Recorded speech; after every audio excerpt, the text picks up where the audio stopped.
Bruxelles.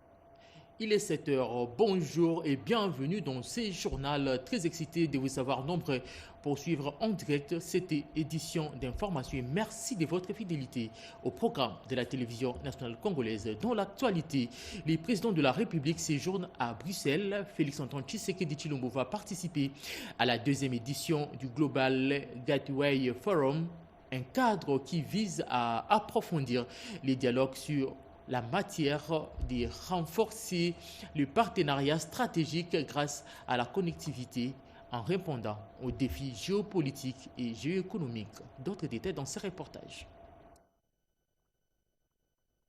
Bruxelles, capitale de l'Europe, accueille du 9 au 10 octobre 2025 le Global Gateway Forum, un rendez-vous international pour renforcer la connectivité, l'énergie, le numérique, la santé et l'éducation.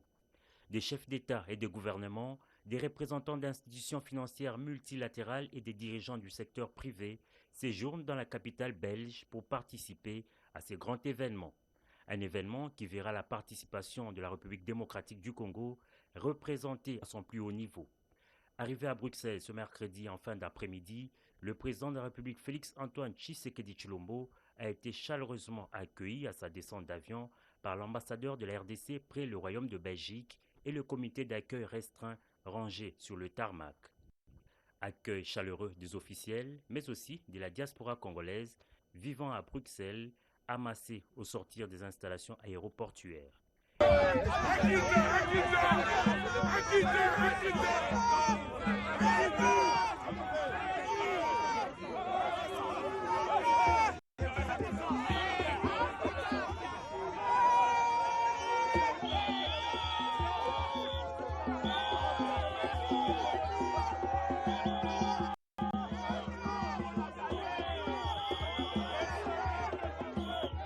Un accueil délirant pour témoigner aux premiers citoyens du pays un soutien pour ses efforts inlassables pour un meilleur avenir de la RDC. Pour le Global Gateway Forum, Félix Tshisekedi devra prendre la parole devant des dirigeants mondiaux présents à ses assises. Et en marge de ces rendez-vous, plusieurs activités rencontres avec des autorités belges et d'autres personnalités présentes dans la capitale belge sont prévues dans l'agenda du chef de l'État.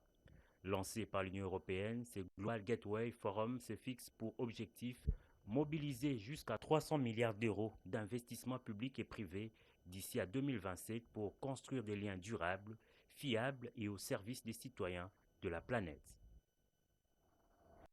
Ils ont décidé de déposer les armes et d'être réinsérés dans la société. Il s'agit des ex-combattants. Des groupes armés CRP et autodéfense viennent d'être démobilisés à Tchomia, à Djungu. Nous sommes là dans la province de l'Ituri par le programme de démobilisation, relèvement communautaire et stabilisation. Peggy Mukunda. Au total, 54 ex-combattants issus de groupes armés, CRP et autodéfense viennent d'être démobilisés en Tchomia, en territoire de Djougou, dans la province de l'Ituri, par le programme de désarmement, de mobilisation, relèvement communautaire et stabilisation au PRDRCS. La cérémonie s'est déroulée en présence de l'administrateur policier du territoire de Djougou, du coordonnateur provincial intérimaire du PRDRCS, Flori Kitoko, et de la MONUSCO DRCS.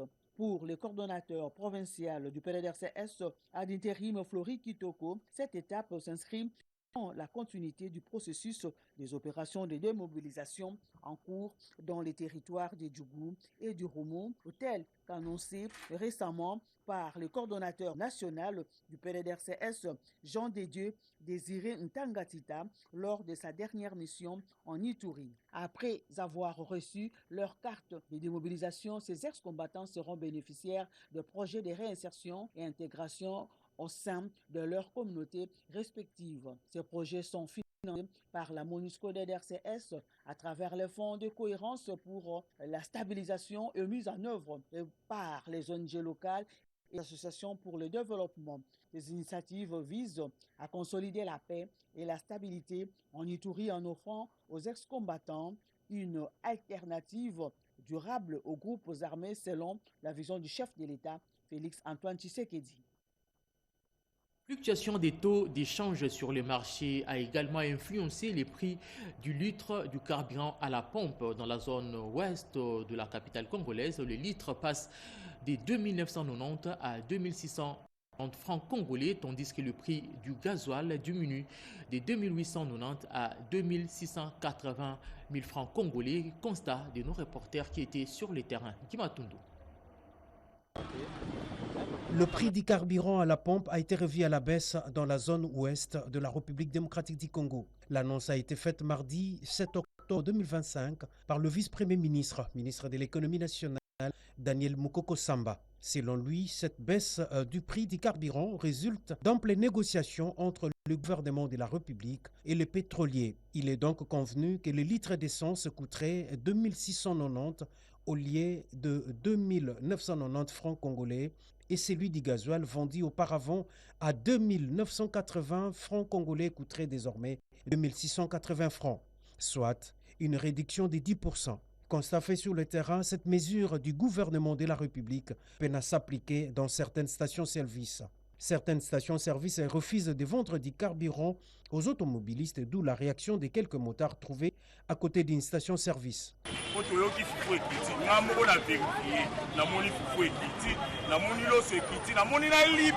J'ai constaté que le prix d'un sac de farine, un sac de riz, le pain a sensiblement baissé.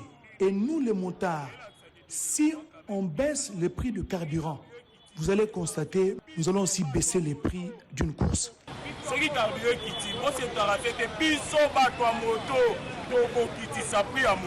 La baisse du prix du carburant, telle qu'annoncée par le gouvernement de la République via le ministère de l'économie nationale, intervient dans un contexte d'appréciation continue du franc congolais face au dollar américain qui a entraîné une baisse généralisée de gros prix de produits de première nécessité sur les différents marchés de congolais. Il lui est de rappeler que la zone ouest comprend plusieurs grandes villes du pays, dont Kinshasa.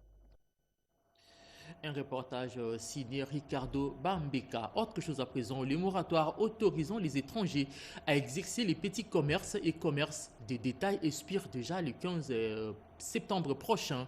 Le vice-premier ministre, ministre de l'économie, Daniel Mukoko Samba, a promis de jamais prolonger ces délais.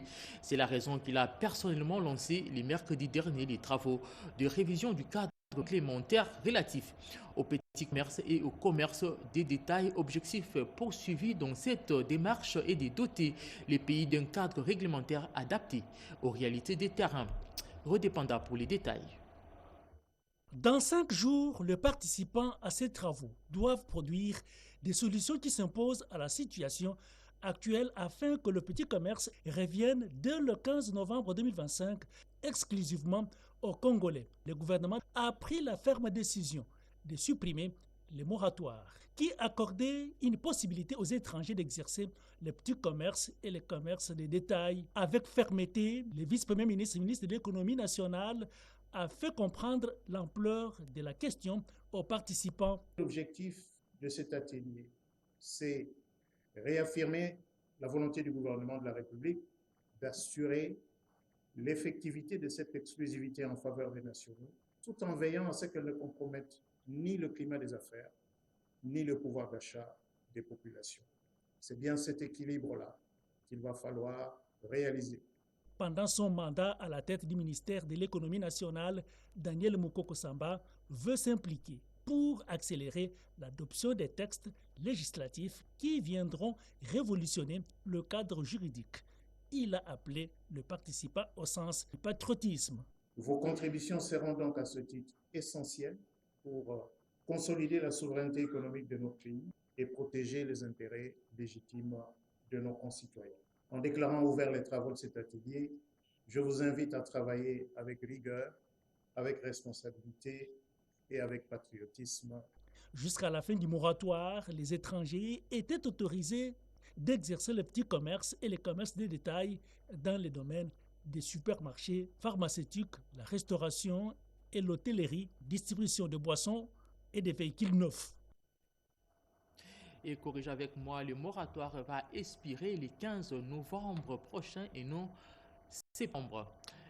La Banque centrale, le franc congolais, reprend de couleur avec une appréciation de 13%, signe des effets positifs d'une politique monétaire bien conduite.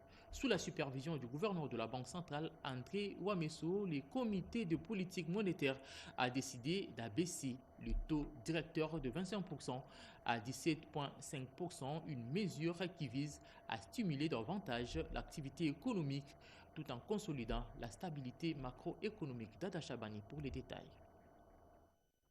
L'appréciation du franc congolais de 13% est le fruit de la politique monétaire rigoureuse pilotée par le gouverneur de la Banque centrale du Congo, André Ouamesso.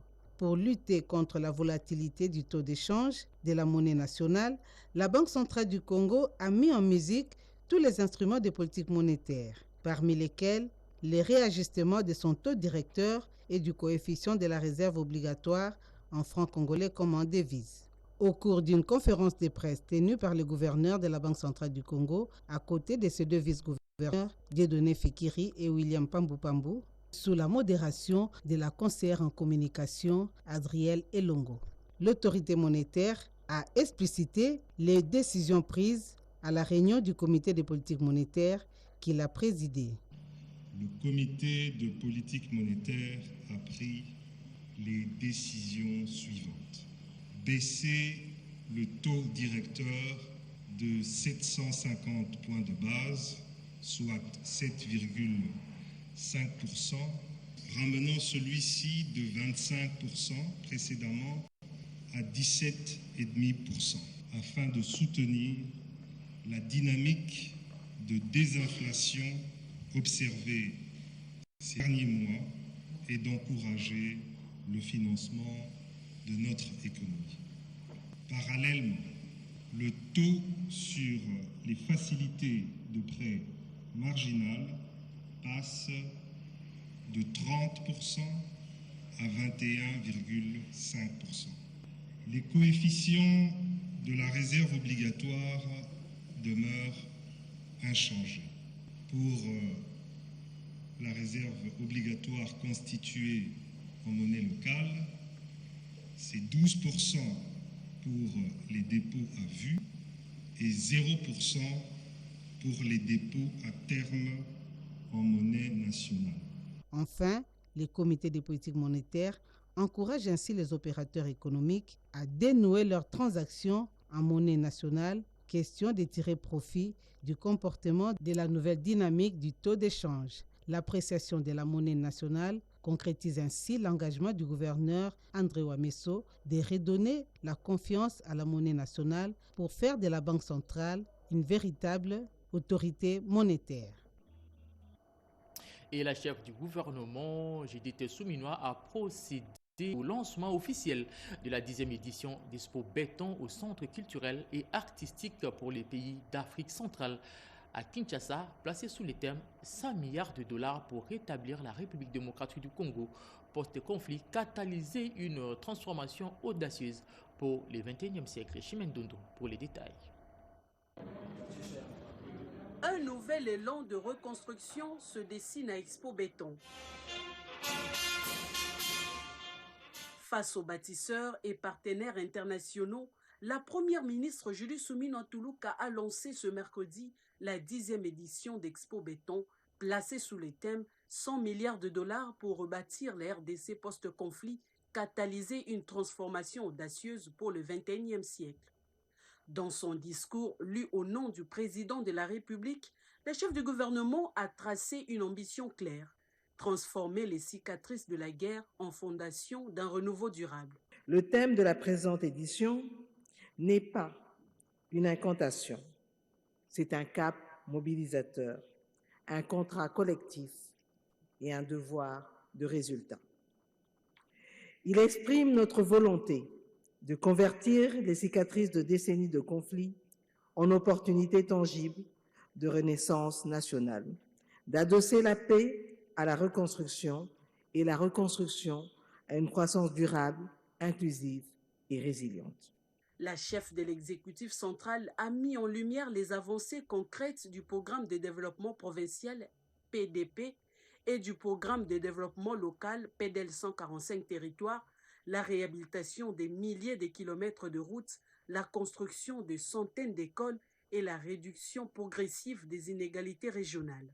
Ce plan, impulsé par le chef de l'État, vise l'émergence de la République démocratique du Congo en valorisant nos ressources naturelles, notre capital humain et nos infrastructures structurantes. Au cœur de cette trajectoire se trouvent les innovations des programmes de développement provinciaux PDP et du programme de développement local de 145 territoires, le PDL 145T. Initié par l'honorable Jean Bamanissa, Expo Béton s'impose comme un rendez-vous stratégique pour les secteurs des infrastructures, de l'énergie et de la construction en RDC. Il a pour principaux objectifs d'échanger des idées, créer des partenariats et trouver des solutions pour la reconstruction et le développement du pays. Parlons budget, le respect des engagements. Le vice-premier ministre, ministre du budget y tient, Adolphe Mouzitou, a eu des échanges avec une délégation de l'intersyndicale du ministère de la formation professionnelle. Ces derniers sont venus présenter leurs questions liées à leur prise en charge sociale. Et dans ces reportages que vous allez suivre, signé Anita Luamba, le condensé des activités du vice-premier ministre, ministre du budget. Reportage. Sous l'impulsion de la première ministre Judith Seminois et dans le cadre de la mise en œuvre du 5e pilier du programme quinquennal du président de la République Félix Tshisekedi, le vice-premier ministre en charge du budget, Adolphe Mouzitou, multiplie les actions pour répondre aux revendications sociales des différentes couches socio-professionnelles en vue de préserver la paix sociale. Ce mardi, Adolphe Mouzitou a reçu les délégués de l'intersyndicale du ministère de la formation professionnelle. Ces derniers sont venus lui présenter les préoccupations liées à la prise en charge du personnel de leur secteur. Il y a un travail qui est en train d'être fait, c'est lui de fluidifier la chaîne pour que la souffrance des inspecteurs, formateurs de la formation professionnelle ne puisse pas souffrir pour avoir le petit rien qu'il a à réserver pour le ministère de la formation professionnelle qui a souffert. Dans la même journée, Adolphe Mouzitou a également échangé avec un collectif des anciens députés provinciaux de la législature 2018-2023. Ces anciens élus réclament le paiement de 10 mois d'arriérés de salaire ainsi que les indemnités de sortie et les frais d'installation. Depuis 2019 que nous avons commencé la législature, on n'a pas reçu le frais d'installation. Nous sommes très satisfaits parce qu'il nous a promis de nous accompagner par rapport à ça. De son côté, le vice-premier ministre en charge du budget, Adolphe Mouzitou, a promis un suivi attentif du dossier au grand soulagement de ses anciens élus. Le député national Patrice Kitebi est décédé le mardi dernier à Kinshasa des suites d'une maladie. Son décès a été annoncé par le rapporteur de l'Assemblée nationale, Jacques Njoli, qui salue le parcours politique et professionnel du défunt, notamment son rôle de vice-président de la commission ECOFIN, et présenter les condoléances de la Chambre basse au Parlement, à sa famille et à la communauté politique. Un propos recueilli par Annie Balaga. Communication officielle de l'Assemblée nationale de la République démocratique du Congo. Mesdames et messieurs de la presse, l'Assemblée nationale de la République démocratique du Congo a la profonde tristesse d'annoncer solennellement à l'opinion tant nationale qu'internationale qu'elle vient de perdre l'un de ses membres éminents. Il s'agit de l'honorable député national Patrice Kitebi Kibol Mvul, mort survenu à Kinshasa ce mardi 7 octobre 2025 aux environs des 19h. L'honorable Patrice Kitebi Kibol Mvul est né le 11 septembre 1954 à Kenge, dans la province du Kwango. Il a fait ses études à l'université de Kinshasa, où il a obtenu son diplôme de licencié en économie avec distinction. Technocrate éprouvé, il a été conseiller dans plusieurs cabinets ministériels liés à la gouvernance financière. En 2012, Patrice Kitebi Kibol Mvul est nommé ministre délégué près le Premier ministre en charge des finances. En 2016, il est nommé directeur général du Fonds de promotion de l'industrie. Au terme des élections de 2023, Patrice Kité-Bikibol-Mvoul est élu député national dans la circonscription électorale de Kenge, dans la province du Kwango. À l'hémicycle, l'honorable Kitebi sera élu premier vice-président de la Commission économique et financière et de la bonne gouvernance de l'Assemblée nationale. L'Assemblée nationale salue la mémoire d'un grand serviteur de l'État, un homme qui savait concilier la fidélité aux valeurs, une intelligence lucide, la rigueur dans le travail et l'humanisme. L'Assemblée nationale présente ses condoléances à la famille biologique de l'illustre disparu, aux élus du caucus du Kwango, à son parti et regroupement politique AAUNC et à sa plateforme politique Union sacrée pour la nation. L'Assemblée nationale, dans toutes ses composantes, vous tiendra au courant du programme des obsèques de ces dignes fils de la République démocratique du Congo. Je vous remercie. Dans un contexte sécuritaire exigeant, le vice-premier ministre au ministre de la Défense a initié une itinérance à la base militaire de Kiktona à Mwanda. Nous sommes là dans la province du Congo central. Guy Mwanda Vita voulait évaluer l'état de préparation de nouvelles recrues de l'armée, nous dit Sandra Nyangui dans ses reportages. À la base navale de Banana, Maître Guy Kabombo Modianvita a présidé un briefing de commandement au cours duquel il a insisté sur la délocalisation de la base vers le camp Kindofula et l'accélération des travaux de sa deuxième phase destinée à accueillir les officiers, l'état-major et les écoles de formation dans l'objectif de libérer l'espace pour la construction du port en eau profonde de Banana. Le VPM de la Défense nationale a également écouté les doléances du commandement, notamment sur la dotation en ambulance, la construction d'un centre de santé et le déplacement des élèves, promettant des solutions rapides. Il s'est ensuite rendu au bureau administratif de Mwanda pour superviser l'identification des nouvelles recrues et clarifier les rumeurs de renvoi liées à des considérations linguistiques. Selon lui, seuls les candidats ne répondant pas aux critères militaires ont été écartés. Au centre d'instruction de Kitona, Maître Guy Kabombo Modianvita a tenu une causerie morale avec les stagiaires et recrues, les félicitant au nom du commandant suprême Félix Antoine Tshisekedi Tshilombo et les exhortant à défendre la nation face à l'agression dans l'est du pays. Les stagiaires ont de leur côté plaidé pour des meilleures conditions de formation, la modernisation des équipements et l'amélioration du social militaire. Le vice-premier ministre, ministre de la Défense nationale et des anciens combattants, a promis de se référer au chef de l'État et à la première ministre Judith Suminwa pour des solutions concrètes. Enfin, il a rendu visite aux militaires évacués de Goma, leur assurant du soutien du gouvernement. Un message particulier a été adressé à la première ministre, appelée à renforcer le soutien des forces engagées dans la défense du territoire et la protection des femmes victimes de violences à l'est du pays.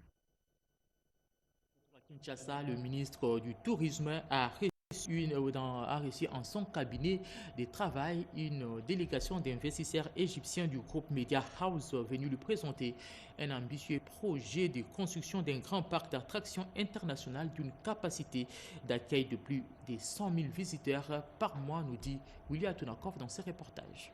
Les projets de construction sur les sites touristiques de Lantsele, dans la périphérie est de Kinshasa, d'un grand parc d'attractions international, projet dénommé Panorama Park RDC, qui aura une capacité d'accueil de 100 000 visiteurs, dont le coût global est estimé à 120 millions de dollars américains. Ces dossiers, datés d'il y a une année sur la table du gouvernement, étaient au cœur des échanges fructueux que le ministre du Tourisme, Maître Didier Mazenga Mokanzou, a eu ce mardi 7 octobre en son cabinet de travail avec une délégation mixte des investisseurs égyptiens du groupe Media House et émiratis de Al Maïdi.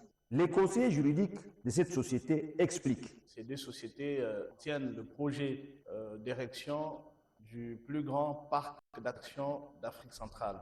Le parc, dont le coût est évalué à 120 millions de dollars américains, sera érigé sur le site de Lantsele, permettra à la République démocratique du Congo, donc près de 100 000 visiteurs par mois, vont aller accéder aux jeux virtuels, à différents jeux qui existent aujourd'hui à Disneyland Paris et d'autres grands Disneyland qui sont construits à travers le monde. Donc, nous avons conduit cette délégation. C'est un projet qui a commencé depuis plus d'une année et notre délégation est très satisfaite de la promptitude de son Excellence Monsieur le ministre du Tourisme qui a bien accepté, au nom de la continuité de l'État, d'œuvrer en faveur de la concrétisation de ce projet qui soutient la vision de son Excellence Monsieur le Président de la République. Le nouveau patron du tourisme en République démocratique du Congo qui tient à promouvoir les secteurs de l'industrie touristique et à faire de la République démocratique du Congo, pays riche en flore et en faune au cœur de l'Afrique, une nouvelle destination touristique mondiale en partenariat avec les privés, comme cela se passe sous d'autres cieux. Rendons-nous à présent dans les Haut-Katanga avec notre reporter Yvette Nkuntima qui nous rapporte que les certificats d'accréditation du laboratoire dans la liste des produits miniers sera remis officiellement dans le tout prochain jour. C'est ce qui justifie la présence dans cette partie du pays du directeur général de l'Office congolais des contrôles, Etienne Chimanga. Reportage. Enterrer la hache de la guerre entre la Commission nationale de prévention routière CNPR et l'Association des représentants des transporteurs en douane du Congo ARDC, c'est l'objet de la réunion tenue ce mardi 7 octobre 2025 par le maire de la ville de Kasumbalesa, Maître André Katampaka-Moignan. En présence de certains membres du comité local de sécurité, l'autorité urbaine a présidé les discussions autour de la numérisation de la perception des taxes dues à la CNPR à la frontière de Kasumbalesa. Ce qui n'a pas rencontré l'appréciation des représentants des transporteurs en douane qui craignent pour leurs intérêts. Rassurant les deux parties, le maire de la ville de Kasumbalesa a rappelé à la RTDC à accompagner l'État congolais et continuer à dialoguer avec leur partenaire qui est la CNPR. Nous venons de nous réunir avec l'association des représentants des transporteurs en douane, qui est une grande association qui contribue au mieux-être et au développement de cette entité et qui facilite les transactions au niveau douanier. Nous voulions leur annoncer en termes de sensibilisation du souci qui anime la République, de canaliser et lutter contre tout coulage des recettes. Dans les buts de maintenir la paix et le dialogue, une rencontre entre la RTDC et le directeur provincial de la CNPR sera convoquée dans le tout prochain jour. Pour l'instant, le climat de collaboration reste calme et le travail roule normalement. Autre chose à présent, José Ekwambengo espère en construction des routes et des ponts parmi l'équipe qui a accompagné la première ministre Judith Suminwa au Congo central, donne des éclaircissements surtout sur l'importance de ces travaux qui visent de désenclaver la région pour permettre à la population de circuler librement. Il était au micro de notre conseillère Renette Kolonga.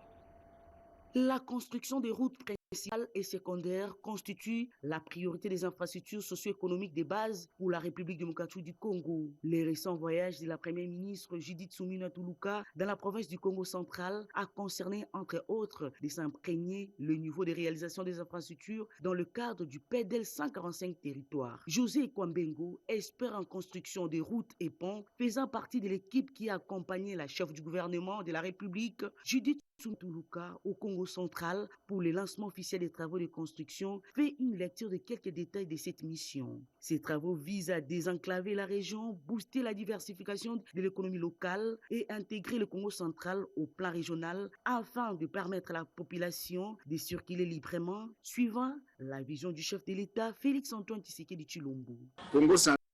En quelque sorte, c'est la porte d'entrée de la RDC.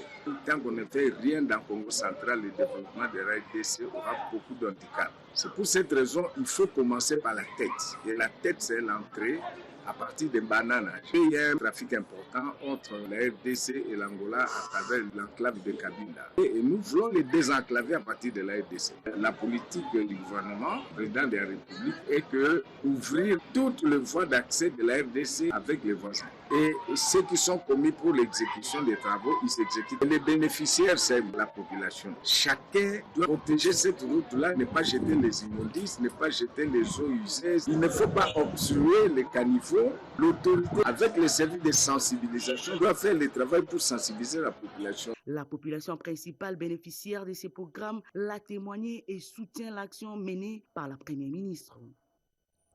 Et voilà qui met fin à ces journaux de 7 heures coordonnés par Marthe Mangaza, réalisé par René Ngwango et Mamita Bangoulou. Portez-vous bien et bonne suite de programme sur nos antennes.